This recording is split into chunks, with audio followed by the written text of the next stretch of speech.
It's Wednesday, July 19th, 2023. Let's talk about the news. From Reuters, EU Parliament passes nature law after political backlash.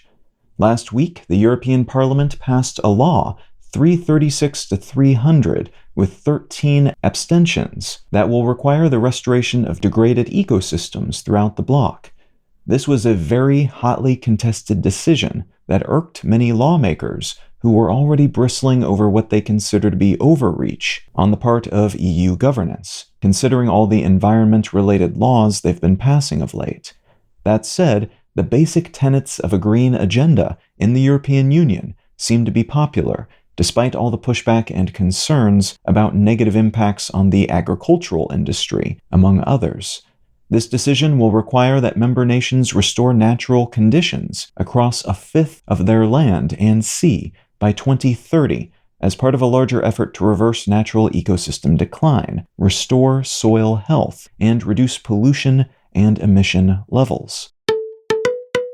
From the New York Times, Russia pulls out of the Black Sea grain deal. The Russian government has announced that it is ending its participation in an agreement that allowed ships carrying Ukrainian grain to safely exit via Black Sea ports.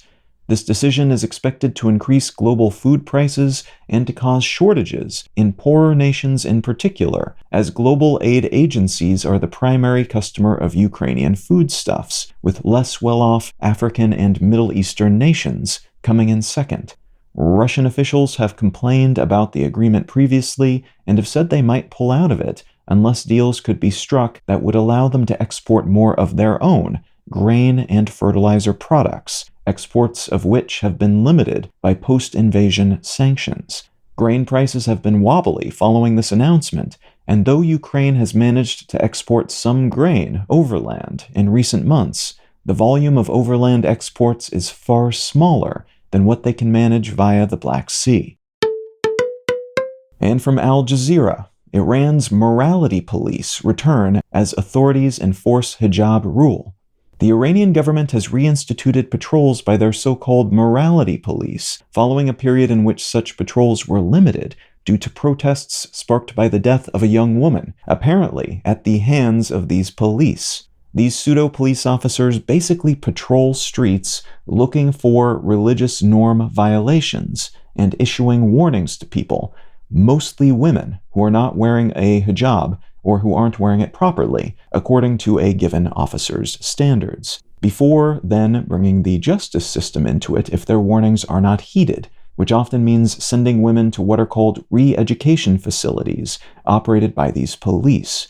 Patrols are now returning to the streets in force about 10 months after the death of Mahsa Amini, who was detained by morality police officers over a dress code violation, before then dying in their custody, and her death led to a period of massive and at times violent protests and a widespread popular dismissal of hijab wearing, a trend the government has recently started to crack down on using surveillance cameras and fines. If you're finding some value in One Sentence News, consider leaving a quick review wherever you get your podcasts and/or sharing the show with a friend. You can find out more about this show or subscribe to the email version at onesentencenews.com, and you can support this and other related projects, like the Let's Know Things and Brain Lenses podcasts at understandery.com.